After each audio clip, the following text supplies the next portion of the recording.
শাদী আপনার ইসলামের অংশ। বিয়া শাদী একটা ইবাদত। স্ত্রীর দিকে হাসি মুখে চাওয়া সদকা, স্ত্রীর দিকে শারীরিক সম্পর্ক স্থাপন করা এটা সওয়াবর কাজ। স্ত্রীর দিকে মায়ার নজরে দেখা এটা সওয়াবর কাজ। স্ত্রীরে খাওয়ানি এটা সওয়াবর কাজ। যে আপনার রুজি রোজগার পর্দা করিয়া আপনার গরো মা বাপ বিবি বাচ্চা করে খাওয়াইতে এটাও সদকা। এটা দিনের অংশ, এটা দিনের কাজ। ইসলামের পরিধি আমরা বুঝা। এইভাবে আমরা ভাই বোনের সম্পর্ক এগুলো তো গরুর ভিতর। এরপরে আরো তোরা বার হইলে আপনার আত্মীয় এবং আত্মীয়তার সম্পর্ক রক্ষা করা এটা ইসলামের বিধান এবং ইসলামের নির্দেশ। আর এই আত্মীয়তার সম্পর্ক রক্ষা করলে আপনার জীবনে সুখ আইব, শান্তি আইব, বরকত আইব, পয়সার বরকত আইব, রুজি রোজগারও বরকত আইব। আর আত্মীয়তার সম্পর্ক আপনি যদি ছিন্ন করেন তাহলে শরীয়তের দৃষ্টিতে আপনি দোষী, আপনি গুনেগার। আল্লাহ রাসূল আলাইহিস সালাতু ওয়াস সালামে আমরা নির্দেশ দিয়েছেন আত্মীয়তার সম্পর্ক আমরা রক্ষা করতাম। আপনার চাচা, মামু, ফুফু, মই বা এরার আওলাদ, এরার মধ্যে সম্পর্ক আপনার বালা রইত। এরার মধ্যে দরবার হইতো না, ঝগড়া হইতো না, বিবাদ হইতো না। নিজের ভাই বোন, বাইগনা বাগনিন, বাত্তিউজা বাত্তিউজিন, এরার মধ্যে সম্পর্ক বালা রইতো, মন খালাখালি হইতো না। কোনো মিসআন্ডারস্ট্যান্ডিং হইলে এটাকে দূর করা হইতো, এই বিবাদ বরকরার রইতো না। আর এই বিবাদ না হওয়ার লাগি আল্লাহ রাসূল আলাইহিস সালাতু ওয়াস সালামে তো তখন ফরমাইছেন সিল মান কাতাআকা ওয়া'ফু আম্মান যালামাকা ওয়া আহসিন ইলা মান আসাআ ইলাইক। যে তোমার লগে আত্মীয়তার সম্পর্ক ছিন্ন করে তার লগে তুমি আত্মীয়তার সম্পর্ক জুড়িয়া রাখো। যে তোমার লগে সম্পর্ক ছিন্ন করে, যে তোমার উপরে জুলুম করে তারে তুমি মাফ করে দিও। যে তোমার লগে খারাপ ব্যবহার করে তার লগে তুমি ভালো ব্যবহার করো। কত উত্তম শিক্ষা, ওটার নাম ইসলাম। যদি আমরা মুসলমান হইয়া থাকি এই আদর্শগুলো আমরা ভিতরে থাকবো। আজকে আমরা মুসলমান নাই আল্লাহর কাছে প্রকৃত অর্থে, যার কারণে তো আমরা কাছে নানান কুকর্ম, বদআমালি, বদআখলাকি, ওগুলোর নাম ইসলাম। আত্মীয়তার সম্পর্ক রক্ষা করা, মানুষের লগে ভালো ব্যবহার করা, অন্য খারাপ করলে তারে উল্টাইয়া খারাপ না করা, তার লগেও বালাই করা, তারে মাফ করে দেওয়া, ওটার নাম ইসলাম। সিলা রাহমি করলে আল্লাহ রাসূল আলাইহিস সালাতু ওয়াস সালামে ফরমাইছে যে সিলা রাহমি করলে কি তো হইব, আপনার উমরও, আপনার জীবনও বরকত হইব, বয়সও বরকত হইব, আপনার মালও বরকত হইব এবং লম্বা সময় পর্যন্ত আপনার আলোচনা মানুষে করবা। যারা আত্মীয়তার সম্পর্ক রক্ষা করে তার জীবনও বরকত হয়, মালও বরকত হয় এবং খানদানও এর ভালো আলোচনা দীর্ঘদিন হইতে থাকে। আপনি মরে গেলেও আপনার আলোচনা আপনার নাতি নশা এর নিচে চলতে থাকে, যদি ভালো মানুষ হইয়া থাকে। আত্মীয়তার সম্পর্ক আপনি রক্ষা করেন তো আপনার অভাব দূর করা, মাল বাড়ানোর আরেক রাস্তা। এক রাস্তা কইছিলাম ফজরের নামাজ জমাতে পড়া, আরেক রাস্তা হইল আত্মীয়তার সম্পর্ক রক্ষা করা। আর আত্মীয়তার সম্পর্ক ছিন্ন করলে বেবরকতি আয়, বেবরকতি আয়, অভাব অনটন আয়, মানুষ অসুবিধার ফলে, অভাব ফলে আত্মীয়তার সম্পর্ক ছিন্ন করলে। যাই হোক, তো পারিবারিক জীবন এটা সুন্দর হইতো, নিজের কুটুম খেস আকারিব আত্মীয় স্বজন এরার মধ্যে ভালো ব্যবহার করা হইতো, উত্তম আচরণ করা হইতো। এরপরে নিজের আত্মীয় স্বজন থেকে হরিয়া পাড়া প্রতিবেশীর কিছু দায়িত্ব আমরা দেওয়া হইছে যে তোমার প্রতিবেশীর লোকে ভালো ব্যবহার করো।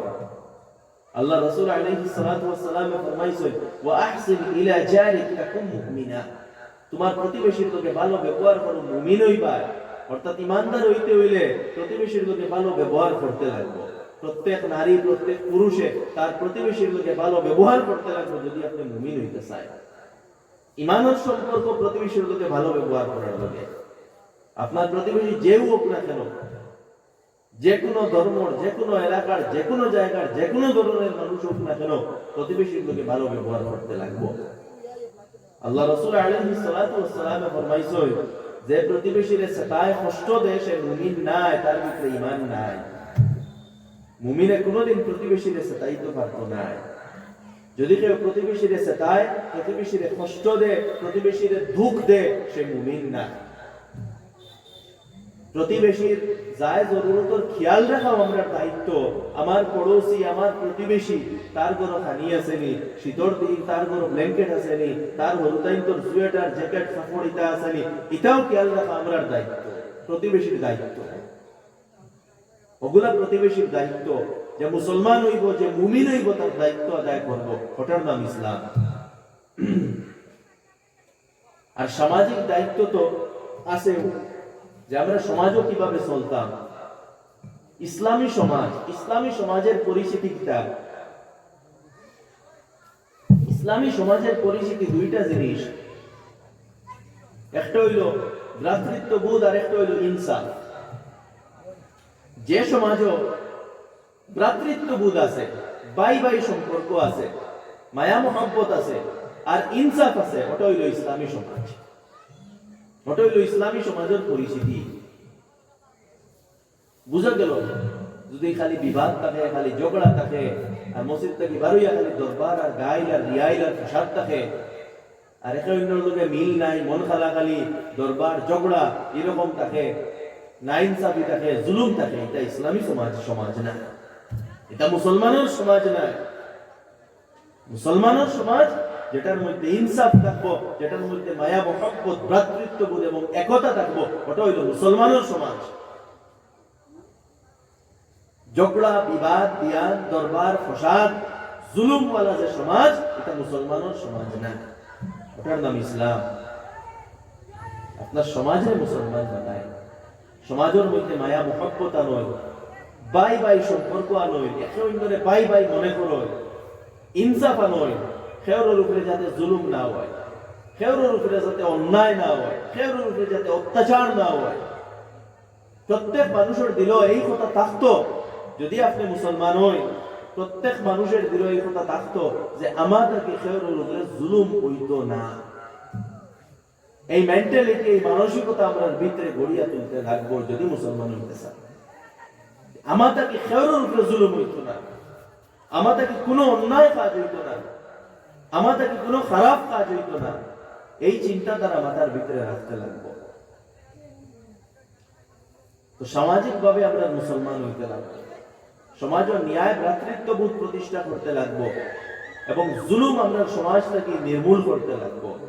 ঝগড়া, বিবাদ এবং অনৈক্য এইগুলা সমাজ থেকে আপনার নির্মূল করতে লাগবো, তখন সমাজ ইসলামী সমাজ।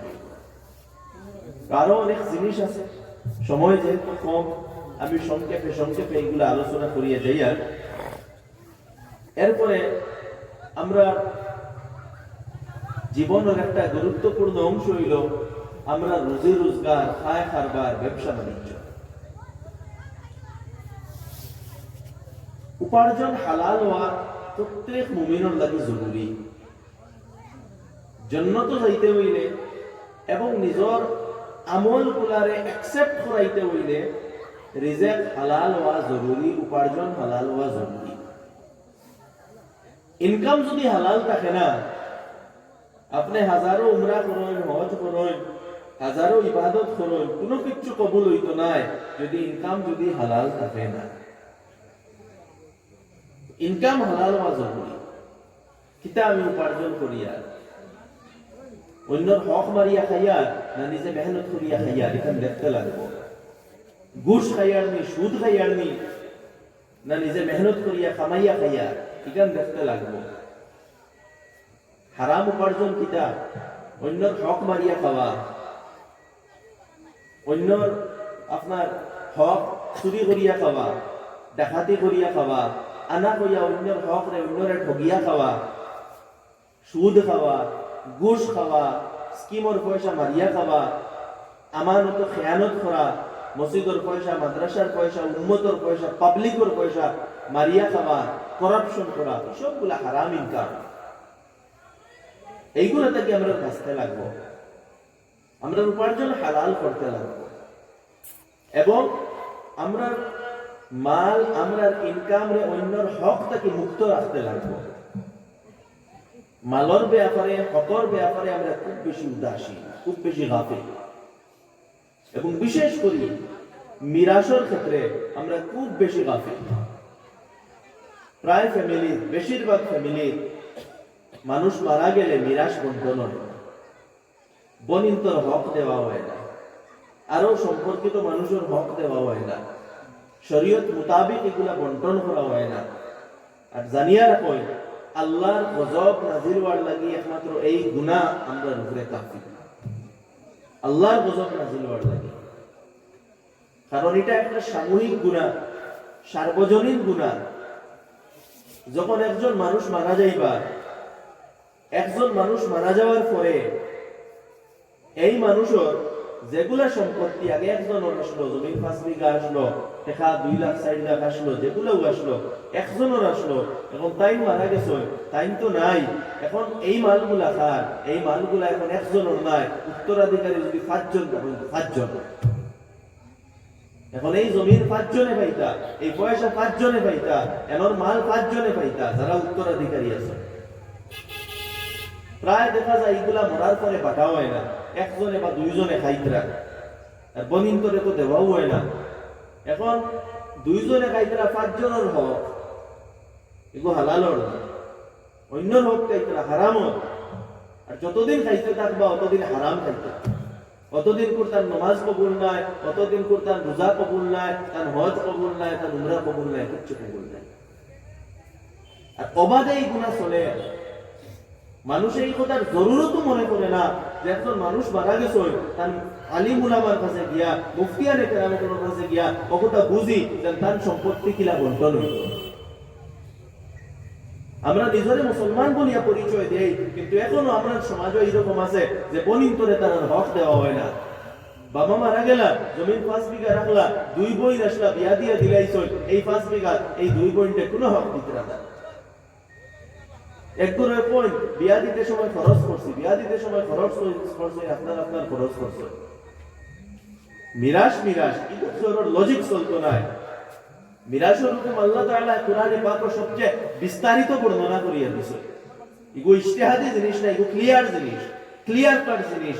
আল্লাহ তাআলা গনি হিসাব করি সবর অংশ আল্লাহ তাআলা বর্ণনা করে দিয়েছে। তো আমার দোস্ত, আমরা পরিপূর্ণ মুসলমান হইতে হইলে, পরিপূর্ণ মুমিন হইতে হইলে মিরাসের বন্টন প্রপারলি করতে হবে। এগুলোর মধ্যে কোনো গাফলতি, কোনো কারচুপি করলে আমরা হইতো না। এই ব্যাপারে বাঁচতে লাগবে আমার দোস্ত বল, বুজুর্গ বল। এরপরে আমরা শরীর, আমরা অঙ্গ প্রত্যঙ্গ এইগুলার সঠিক ব্যবহার করতে হবে। উত্তম গুণাবলী আমরা ভিতরে আনতে লাগবো, কুপ্রবৃত্তি দূর করতে লাগবো। আল্লাহ তাআলা আমরা চোখ দিছ, এই চোখের ভালো ব্যবহার করতাম। চোখ দিয়া বদনজরি করতাম না, গैर মাহরাম ফুড়িন করে দেখতাম না, খারাপ মুভিজ এবং ভিডিওস দেখতাম না। এই চোখের ভালো ব্যবহার হইত। খানোর ভালো ব্যবহার হইত। খান দিয়া আমরা গান শুনতাম না, মিউজিক শুনতাম না, অন্যর গীবত শুনতাম না।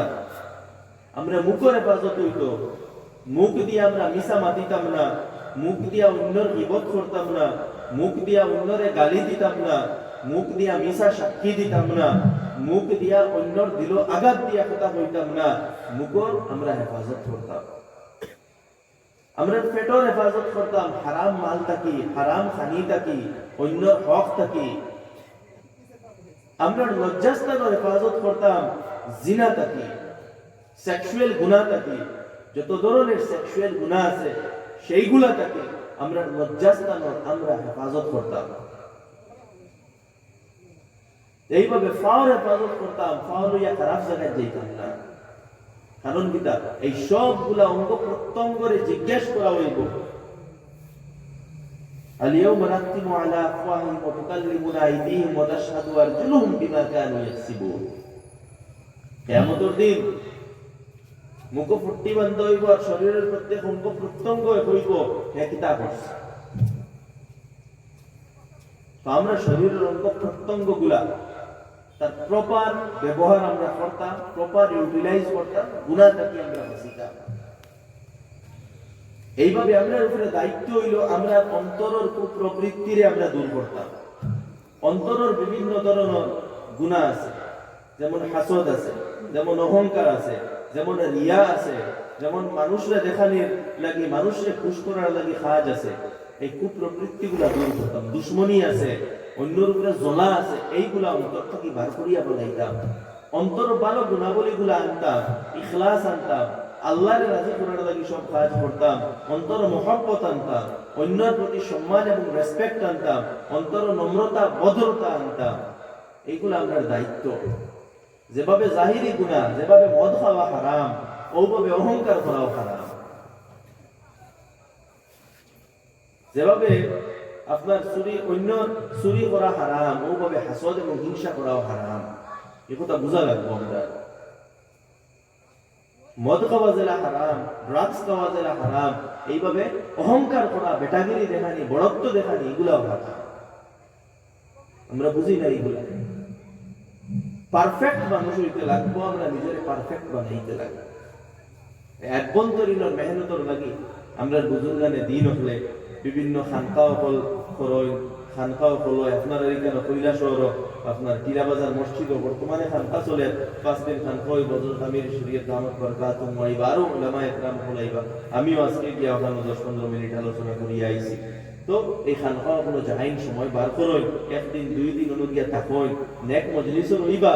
নেক মজলিসও রইলে নেক মানুষগুলোর সান্নিধ্যে থাকবা, কিছু নেক আমাল করার সুযোগ পাইবা, দিনের কথা শুনবা, অন্তরের অবস্থা কিছুটা পরিবর্তন হইবে। আমার দোস্ত হল বুজুর্গ হল কথা আমি বেশ দীর্ঘ করতাম না, কাটাইলে আর আমি অনেক দূরই যাইতাম এখান থেকে 100 কিলোমিটার উঠতে। পরবর্তী মেহমানও মনে করে আই গেছে।